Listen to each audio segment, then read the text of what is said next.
Et on débute une nouvelle série. On débute une nouvelle série pour la période des fêtes. Encore une fois, une courte série de 2 messages aujourd'hui, puis dimanche prochain, le 24. Et cette série, on l'a appelée « Raison de la célébration ». On va explorer 2 raisons finalement. Raison de la célébration. Quelles sont les raisons, Émilien le soulignait un petit peu tout à l'heure, quelles sont les raisons de la célébration de Noël? Bien sûr, la première chose, c'est d'être capable de retrouver Jésus dans Noël. Hein? C'est un incontournable. Et voilà, c'est un incontournable. Jésus doit être dans Noël. On ne peut pas passer à côté. Et on entend parler, on entend souvent parler on entend souvent parler des gens à la radio qui disent « Oh, Noël, c'est beau, c'est une belle fête de famille où les gens se rejoignent entre amis, c'est une fête de l'amour, c'est la fête de penser aux autres, c'est la fête de la paix, de la lumière. » C'est vrai tout ça. Mais je pense que c'est très important de ne pas enlever Jésus de Noël. C'est très important.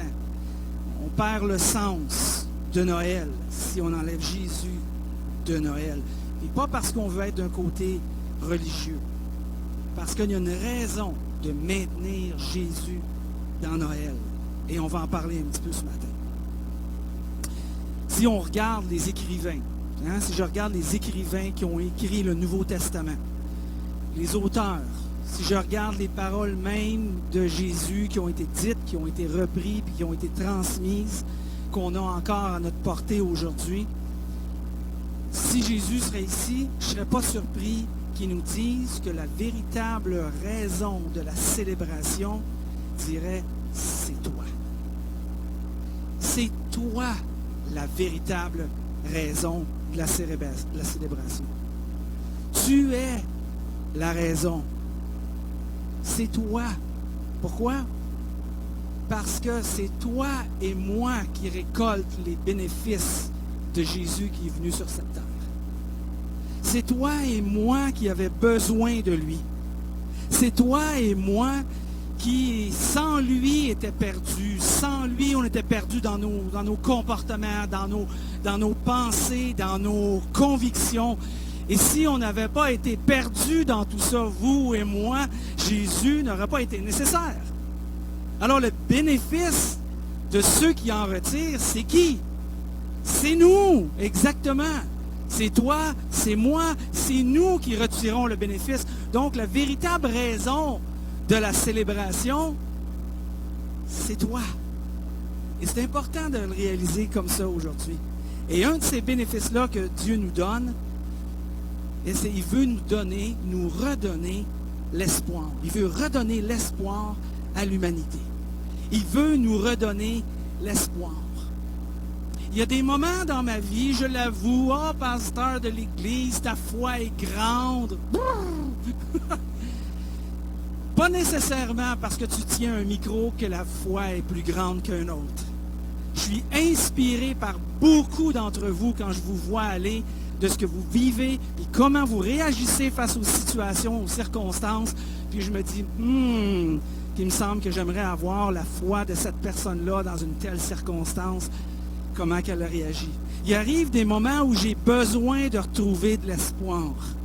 Je ne sais pas si vous êtes comme ça à l'occasion. Des fois, il y a un moment donné, j'ai besoin de retrouver de l'espoir. J'ai l'impression que l'espoir est parti avec des circonstances de ma vie. J'ai besoin des raisons pour comprendre pourquoi les choses sont ce qu'elles sont.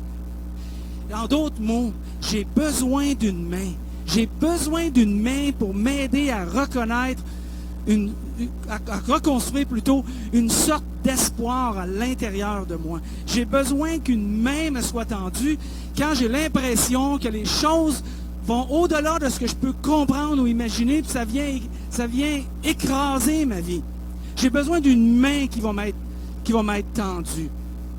Et ça me rappelait, quand je pensais à ça, ça me rappelait à l'histoire de Pierre, qui était un des amis de Jésus, qui était un pêcheur. il était un pêcheur aussi, là. Mais il était un pêcheur. Et il était parti, Jésus lui avait dit, bon, ben, traversez le lac avec les autres boys qui étaient là. Puis on dit, prenez le bateau, je vais aller vous rejoindre. Et là, les gars étaient sur le bateau. Puis là, il y a eu une grosse tempête qui s'est levée. Puis là, les vagues étaient énormes. Puis à un moment donné, en plein milieu de la nuit, c'est sûr, c'est toujours en plein milieu de la nuit qui va être épeurant. Pierre voit quelqu'un marcher sur l'eau. Sa première réaction, ça n'a pas été « Oh, Jésus! » Non. Il a crié « Un fantôme! Un fantôme qui est là! » C'est vraiment les mots qu'il a utilisés. Et là, il croyait vraiment qu'il y a un fantôme. Et Jésus lui a répondu « Aie pas peur. Aie pas peur, c'est moi. » Et là, quand Pierre a vu que Jésus marchait sur les eaux, il a demandé à Jésus, invite-moi à venir marcher sur les eaux, sur l'eau, comme toi tu le fais. Et Jésus lui a dit, ben viens, sors du bateau et viens marcher sur l'eau, comme si tu marcherais sur le trottoir. Et là, Pierre a sorti du bateau, puis il s'est mis à marcher sur l'eau. Mais à un moment donné, il a enlevé les yeux sur Jésus et il a vu la tempête qui était grosse, qui était énorme. Il a vu les vagues qui étaient là. Et là, il a commencé à avoir peur. Pourquoi? Parce qu'il a enlevé les yeux sur Jésus. Et là, il a commencé à s'enfoncer doucement. Et là, il a eu peur, puis il a crié à Jésus, « Sauve-moi! Sauve-moi! » Et la réponse de Jésus a été aussitôt, Jésus lui tendit la main et le saisit. Il me semble que j'ai besoin que Dieu me tende la main. J'ai besoin, quand mon espoir est écrasé, quand les soucis, les inquiétudes, quand les peurs que je vis, qu'il y ait la main de Dieu qui est tendue. J'ai besoin de savoir que Dieu connaît ma situation périlleuse. Je suis certain que toi aussi, tu as besoin, quand que la situation est difficile, tu as besoin de savoir que Dieu connaît ton nom. Il connaît ta situation. Il sait ce que tu vis. Il connaît ta souffrance. Il connaît ton impasse. Il connaît ton anxiété. On a besoin de le savoir. On a besoin de savoir que Dieu est là et qu'il tend la main quand que nous, on tend la main. C'est peut-être la même chose pour toi, mais peut-être que tu es prêt à quitter la foi. Peut-être que tu as longtemps quitté la foi, puis aujourd'hui tu es ici parce que tu as été chez un de tes amis, puis il t'a dit viens faire un tour, puis si tu viens faire un tour, je vais te payer la pizza. Peut-être que tu es ici pour ça. Et peut-être que justement, quand les situations ont été difficiles, tu n'as jamais ressenti ou su que Dieu te tendait la main et tu as été prête à quitter la foi. Et beaucoup de personnes quittent la foi, quittent l'Église qui leur permet de grandir leur foi. Pas une obligation, mais ça permet de grandir leur foi. Comme dans une équipe de hockey. Tu es meilleur dans l'équipe que si tu joues tout seul sur la glace. Hein? Et là, souvent, on a l'occasion, on se met à douter, on a peur, et là, on est prêt à quitter. J'ai vu beaucoup de gens en 40 ans. J'ai commencé à être pasteur, j'avais 2 ans. Mais Philippe, un des boys qui suivait Jésus, un des 12 qui suivait Jésus, a dit un peu la même chose que je vous explique là, mais pas tout à fait de la même manière. Lui, il a dit ça de cette manière-là. Il a dit, Seigneur, montre-nous le Père. Il parlait à Jésus. Montre-nous le Père et cela nous suffit. Montre-nous. Fais-moi voir. Ah, c'est ça qu'on a besoin. Montre-nous le Père. Ça va être suffisant. J'ai juste besoin de savoir qu'il est là. J'ai besoin de savoir qu'il m'aime. J'ai besoin de savoir qu'il m'accompagne, qu'il me tend la main, qu'il se soucie de mes défis, de mes problèmes.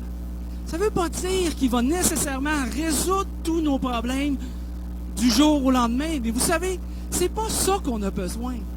On a besoin de savoir qu'il est là. Quand on a des situations, puis on a notre conjointe ou notre conjoint ou notre ami qui vient, il ne peut pas nécessairement régler la situation, le défi, le problème, la perception que tu as de ce que tu vis, mais juste le fait qu'il soit là, puis qu'il t'écoute, tu finis la conversation en disant, tu sais quoi, il me semble que ça m'a fait du bien de t'en avoir parlé. Il me semble que ça m'a fait du bien que tu aies été là. Dieu, il veut nous montrer souvent juste ça. Philippe demande ça, montre-nous le Père, et cela nous suffit. Parce que ça nous suffit pour nous redonner l'espoir qu'on a besoin. J'ai besoin de savoir que Dieu est là. Mais quand Dieu est là, à quoi il ressemble? À quoi il ressemble Dieu lorsqu'il est là? Et certains se sont trompés sur ce que Dieu ressemble lorsqu'il est là. Croyant qu'il était là. Mais ils se sont trompés. Certains croient savoir que Dieu est là, mais ils sont complètement dans l'erreur. Et ça, c'est malheureux. Je vous donne un exemple. Vous vous dites, ah ben oui, mais comment tu fais pour affirmer ça? Je vous donne un exemple. Il y a un homme qui s'appelait Saul de Tarse. Saul de Tarse, Tarse à ce moment-là, c'était en Turquie. Donc, Saul de la Turquie était un chef religieux, un meurtrier des chrétiens qui cherchait à avoir des autorisations légales et religieuses pour capturer des chrétiens, les amener, les juger et passer son vote pour les faire tuer ou les faire mettre en prison. Ça a été le travail de Saul de Tarse, qui est, dans sa jeunesse, qui est devenu Paul l'apôtre. Paul l'apôtre, qui est devenu un défenseur de la foi chrétienne. Dieu a un sens de l'humour assez spécial. Il est devenu défenseur de la foi chrétienne. Avant qu'il rencontre Jésus sur la route, Saul, autrefois Saul, nouvellement Paul, avant qu'il rencontre Jésus sur son chemin, il était certain qu'il connaissait bien Dieu et qu'il était bien connu de Dieu. Il était certain, c'était un chef religieux. Il était certain que ce qu'il faisait, il faisait de la part de Dieu. Paul, bien sûr, Paul pouvait dire, bien sûr que je connais Dieu. J'ai été enseigné, Paul dit, j'ai été enseigné au chevet des plus grands hommes spirituels, des meilleurs enseignants. J'ai même, il cite un nom, il dit, j'ai même reçu au pied la formation en étant au pied du grand Gamaliel, qui était le grand enseignant des enseignants à l'époque, à ce moment-là, parmi les Juifs. Alors Paul il dit, oh, je connais Dieu et j'ai été bien connu de Dieu. Mais Paul a été dans l'erreur parce que Paul, à un moment donné où Saul de Tarse a eu sur le chemin en direction d'une ville, a eu l'apparition de Jésus qui s'est apparu devant lui, puis il a dit, qu'est-ce que tu fais là, Paul? Qu'est-ce que tu fais là? Ah ouais, dans ta chambre. On va changer de direction, mon Paul. Et là, il est arrivé une situation, et Paul a vraiment vu Jésus-Christ. Et là, il a reconnu qu'il ne le connaissait pas, et qu'après ça, il s'est mis à le connaître. Comment qu'on peut affirmer l'apôtre Paul, qui est devenu l'apôtre, dit de lui-même, un peu plus tard, il dit Jésus-Christ, sur le prochain transparent. Jésus-Christ est venu dans le monde pour sauver les pécheurs. Je suis le pire d'entre eux. Je suis le pire d'entre eux. Comment peux-tu dire une chose pareille quand tu pensais être le meilleur des meilleurs dans ton enseignement religieux? Parce qu'il a rencontré Jésus. Il a rencontré Jésus, et quand tu rencontres Jésus, tu rencontres ton miroir. Et là, tu te vois. Tu te vois tel que tu es. Et ça a été rendu possible parce que Paul a commencé à voir et à comprendre qui était Dieu le Père. À quoi qu'il ressemble. À quoi il ressemble. Et d'une manière claire, d'une manière acceptable, compréhensible, le Père, Dieu, s'est montré à toi et s'est montré à moi. Tout d'abord, sous la forme d'un bébé. Évidemment. Sous la forme, et on a tous entendu cette histoire, sous la forme d'un bébé, né d'une manière absolument surhumaine, mais c'est important de comprendre son commencement. Né d'une manière surhumaine, il est né d'une vierge par une semence divine qui venait de Dieu, un humain parfait, né au travers d'un autre corps complètement imparfait. La génétique n'a pas collé sur Jésus. De génération en génération, on crée des êtres humains imparfaits. C'est le seul qui a été d'une personne imparfaite qui est né parfait. Jésus était sans faute ni tache. On lit justement Matthieu qui a donné cette petite description-là en disant, sur le texte suivant, « Voici dans quelles circonstances Jésus-Christ vient au monde. Marie, sa mère, était liée par fiançailles à Joseph. Or, elle se trouva enceinte par l'action du Saint-Esprit, la semence divine de Dieu, avant qu'ils aient vécu ensemble. » Je trouve ça le fun ici. J'ai même arrêté sur quelque chose qui n'avait pas trop rapport, mais je trouvais ça intéressant. Avant qu'ils aient vécu ensemble, pas avant qu'ils aient couché ensemble. Avant qu'ils aient vécu ensemble. On fait toutes les choses à l'envers aujourd'hui. Et puis là, Jésus a démontré à quoi le Père ressemble. Avec une conversation qu'il a eue avec ses amis. Et il leur dit, Jésus leur dit, que votre cœur ne se trouble pas. Ah, on a besoin d'avoir de l'espoir. Que votre cœur ne se trouble pas. Ayez foi en Dieu. Ayez aussi foi en moi. Les amis qui étaient là, les boys, j'aime les appeler, les apôtres, pour ceux qui veulent être plus théologiques dans votre approche, étaient troublés. Était troublé parce que Jésus était à la veille d'être crucifié. Et Jésus a fait toutes sortes d'affirmations qui étaient vraiment, vraiment inquiétantes pour les Juifs.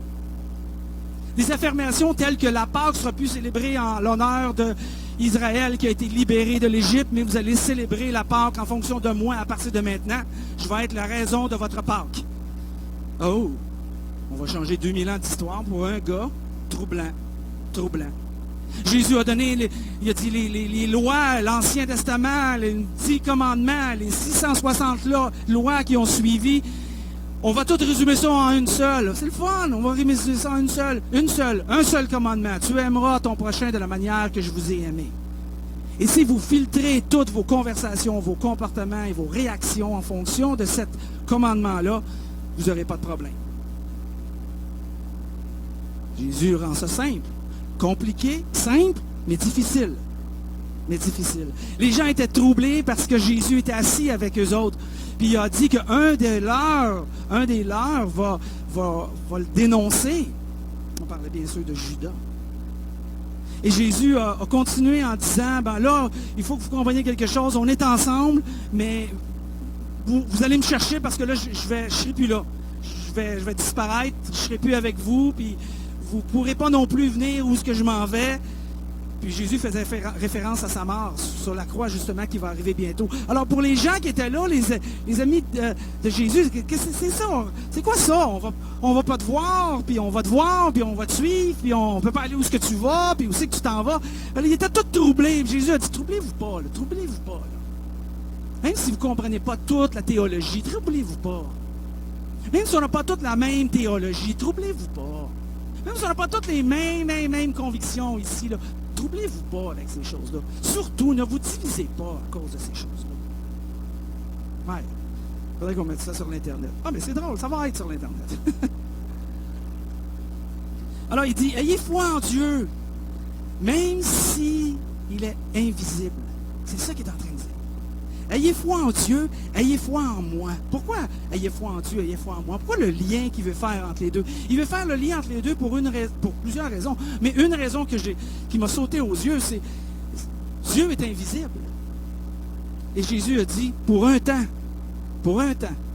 je ne serai plus présent ou visible à vos yeux. Si vous croyez en Dieu quand vous ne le voyez pas, continuez à croire en moi quand vous ne le voyez pas non plus. Et Jésus est en train d'expliquer ça, que votre cœur ne se trouble point. Il continue en disant, dans la maison de mon Père, il y a beaucoup de demeures. Dans la maison de mon Père, il y a beaucoup de demeures. Il y a beaucoup de demeures.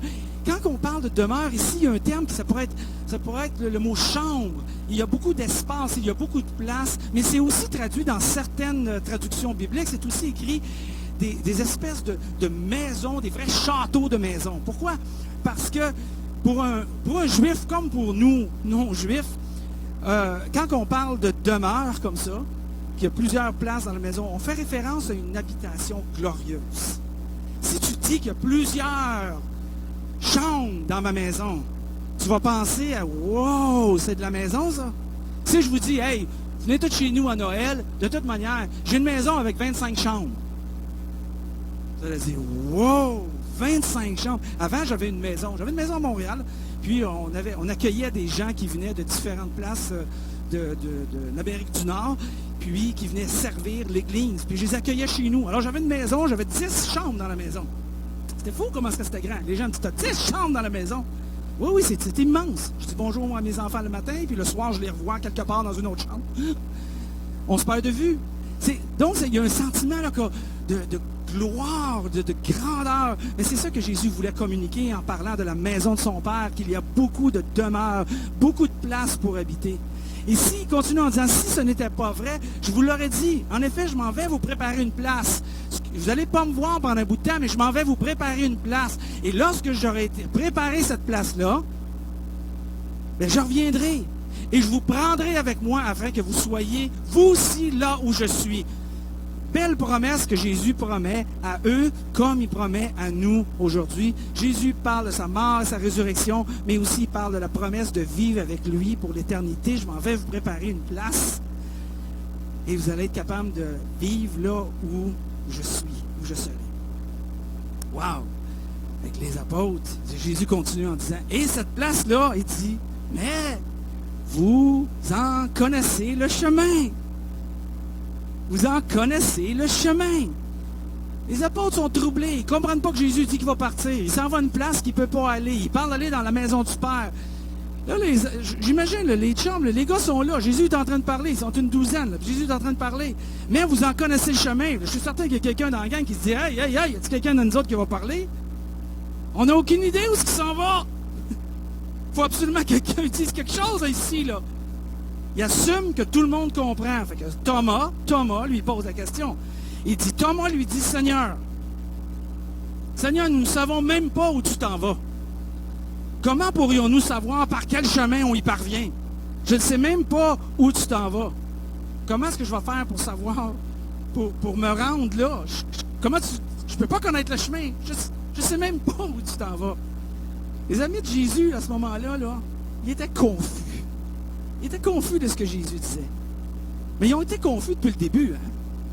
Ils ont été confus jusqu'à temps que Jésus soit ressuscité et que le Saint-Esprit soit donné aux apôtres. Là, ils ont commencé à parler. Pierre, il avait peur, il ne comprenait rien. Il a fui, il a renié. Ça, c'est une autre affaire qui était décourageant. Hein? Jésus, il a dit, Pierre, tu vas me renier 3 fois. Il a renié, puis à un moment donné, wow, l'Esprit de Dieu est arrivé le jour de la Pentecôte. Et Pierre s'est mis à prêcher avec conviction. Je suis sûr qu'il s'est dit, hey, de où ça sort cette affaire-là? Hein? Pourquoi? Parce que l'Esprit de Dieu était en eux. Et ils ont commencé à parler et à communiquer le message de Jésus. Mais ils ont été longtemps confus. Il n'est pas étonnant que malgré nous, malgré notre foi, notre désir de suivre Jésus, qu'on soit confus parfois. Que les choses ne semblent pas faire du sens pour chacun d'entre nous. Ça fait partie du cheminement de vie. Et oui, t'es normal. Bienvenue dans mon équipe de gens qui doutent et qui est confus, défendant différentes saisons de notre vie. Jésus a répondu là-dessus. Je m'en vais vous préparer une place dans la maison de mon Père. Je m'en vais vous préparer. Mais comment ça tu t'en vas nous préparer? Et là, Jésus, il dit, je suis, moi, le chemin, répondit Jésus, la vérité et la vie. Je suis, moi, le chemin. On ne sait pas où tu t'en vas. Comment tu fais qu'on sache comment se rendre? Comment qu'on connaisse le chemin? Jésus dit, c'est moi le chemin. Arrête de regarder à gauche, arrête de regarder à droite. C'est moi qui ai le chemin. C'est moi. Va pas ailleurs. Il n'y a pas d'autre chemin. Je suis le chemin. Si on comprendrait ça, si on réaliserait ça, le monde arrêterait de chercher continuellement, chercher, espérer, penser, s'imaginer. Jésus a dit, c'est moi. Il n'y en a pas d'autre. Je suis le chemin. Et il continue en disant, personne ne va au Père sans passer par moi. Personne ne va au Père sans passer par moi. Il est en train de dire, en d'autres mots, tu vas manquer le Père, tu vas manquer l'éternité si tu essaies d'aller vers le Père autrement que par moi. Certains me disent, ah ben oui, mais regarde ce passage-là. Jésus, il est très exclusif. Hein, il n'est pas inclusif, il est exclusif. J'ai entendu, je ne sais pas si vous avez entendu comme moi, la semaine passée, que Noël serait une célébration discriminatoire. Hein? Une chance que j'étais assis dans mon auto quand j'ai entendu ça, parce que je serais tombé en bas de ma chance. Noël serait une célébration discriminatoire. Si j'avais eu l'occasion d'être capable de défendre cette idée-là, j'aurais cité ce que je veux vous parler là en ce moment. Que Jésus n'est pas discriminatoire. Et que Jésus dans Noël n'est pas discriminatoire. Quand Jésus dit personne, non, l'autre avant. Quand Jésus dit personne ne va au Père sans passer par moi, en d'autres mots, il est en train de dire tout le monde va au Père en passant par moi. Il n'est pas restrictif. Au contraire, il est très, très, très, très large. Il n'y a pas d'intolérance religieuse avec Jésus. Il n'y en a pas d'intolérance religieuse avec Jésus. Il dit, tout le monde va au Père en passant par moi. Tout le monde. Oui, mais moi, je suis un juif. Tout le monde. Moi, je suis islam. Tout le monde. Mais moi, je fais partie d'une autre religion. Tout le monde. Oui, mais moi j'ai vu les Sikhs. Tu sais, les Sikhs, ceux avec les turbans. Les turbans, il faut qu'ils gardent le couteau, puis ils ont 5 choses à garder. Vous étudierez ça. Et est-ce que moi, je peux y aller? Est-ce que moi, je peux y aller? Tout le monde. Exact. C'est quoi qu'on comprend pas? C'est quoi qu'on comprend pas? On essaie-tu de dire, mais non. C'est juste les charismatiques là, qui vont au ciel. Ou c'est juste les catholiques qui vont au ciel. Ou c'est juste l'islam qui, eux autres, vont au ciel. Puis c'est juste... puis là, on se divise. Puis là, on se divise, au lieu d'être l'accessible. Ah, c'est que j'aime ça. Hein? On se divise. Jésus a dit, tout le monde va au Père en passant par moi. Vous dites, oh, ouais, mais il faut absolument passer par Jésus. Bon, c'est pas de la faute à Jésus, c'est le chemin pour se rendre au château. Ça passe par lui. C'est comme si je te dis à un moment donné, ouais, mais regarde, tu veux te rendre à une telle place, il y a un chemin. Prends ce chemin-là. Hein? Prends ce chemin-là. Si tu prends ce chemin-là, puis là, tu fais le tour de la planète, il ne faut pas exagérer, là, pour te rendre aux places, tu vas finir par te rendre. Tu sais, il y a une expression qui dit tous les chemins mènent à Rome. Moi, je dis tous les chemins mènent à Rome, mais il y a un seul chemin qui mène à la maison du Père, par contre. Et cette personne-là, c'est Jésus. Pourquoi? Parce que c'est lui qui redonne l'espoir. C'est lui qui redonne l'espoir. Regardez la raison de la célébration. D'être capable de reconnaître Dieu. Et c'est ça que Jésus est venu nous donner. Alors il dit en suivant, en parlant avec les gens, si vous me connaissez, Jésus parle à ses apôtres. Il dit, si vous me connaissez, vous connaîtrez aussi mon Père. Et maintenant, déjà, vous le connaissez. Vous l'avez même déjà vu. Alors, je suis sûr que Thomas s'est dit, hein? On l'a déjà vu? Puis là, peut-être un autre apôtre, là, ça arrive à côté, puis il a dit, l'as-tu déjà vu, toi, le Père? Ben, voyons, il vient de dire qu'on l'a déjà vu. On l'a-tu manqué? Il est venu hier? Il est venu en fin de semaine? Ah, je le sais, c'est quand j'étais allé voir ma tante. J'étais pas là. On l'a vu. Comment ça qu'on l'a vu? Jésus est en train d'expliquer ça. Il est en train d'expliquer ça à nous, là. Réalisez-vous? Réalisez-vous qu'il est en train de nous dire qu'on a vu le Père. Le Père dans le ciel. Ben oui, quoi, t'es mort? T'es revenu à la vie? C'est pour ça que tu as vu le Père? J'ai eu une... Comment on appelle ça? Tu sais, quand tu meurs, cliniquement mort? Hein? Ah, ouais. Une EMI. Ah, bon. Ah oui, j'ai déjà vu le Père. Non. Pas besoin de vivre une situation semblable. Pas besoin. Jésus a dit, vous l'avez vu le Père.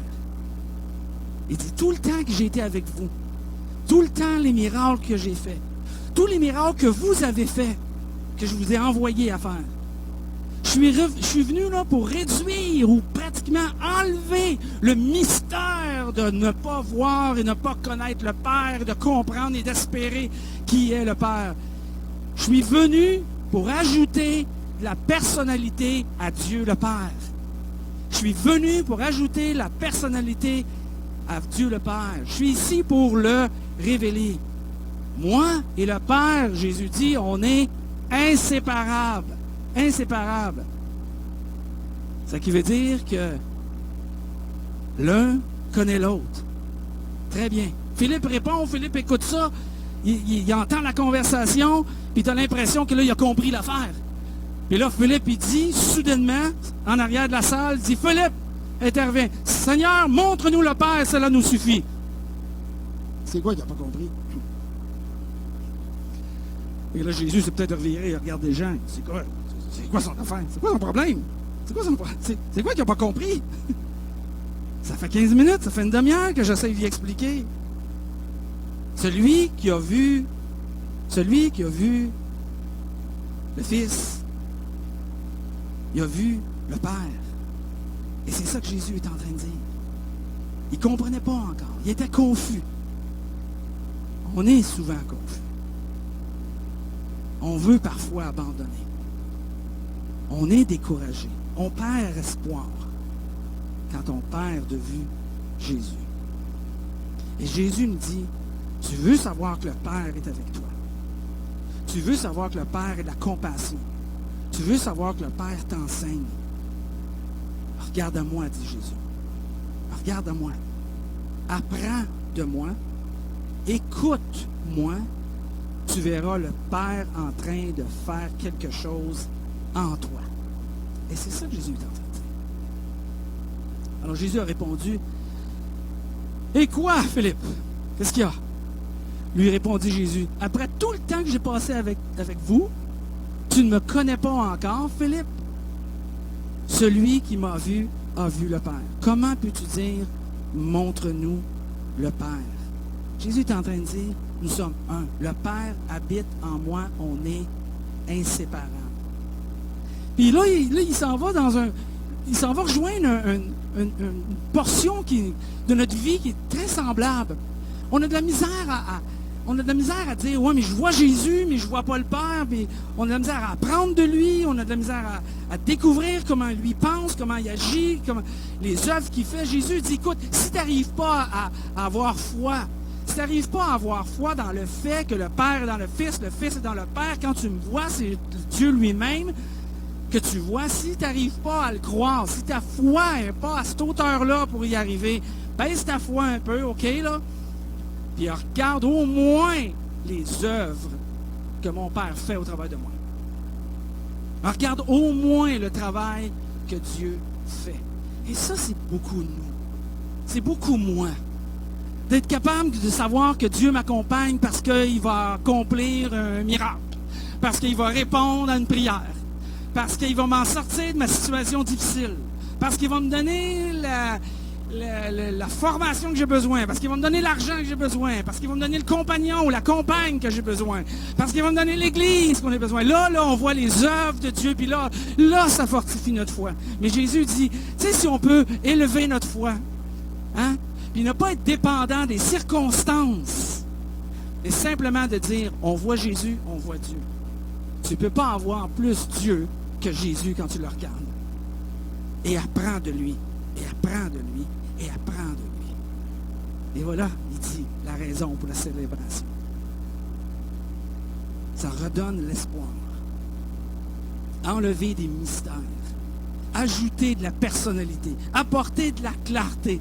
Réduire la distance entre nous et Dieu. C'est comme ça qu'on trouve l'espoir. On regarde à Jésus, et on va trouver la présence de Dieu. Cette semaine, je termine avec ça. Cette semaine, je vous encourage à faire quelque chose. Peut-être que vous le faites même dans vos groupes connexion. Ou peut-être que vous ne le faites pas individuellement, vous aimeriez le faire. Je vous encourage cette semaine, lisez l'Évangile de Jean. Tout le monde lit l'Évangile de Jean. Il n'y a pas beaucoup de chapitres. On lit l'Évangile de Jean, puis quand tu lis l'Évangile de Jean, dans ta lecture de l'Évangile de Jean, pose-toi la question, qu'est-ce que le Fils m'apprend sur le Père? Qu'est-ce que le Fils m'apprend?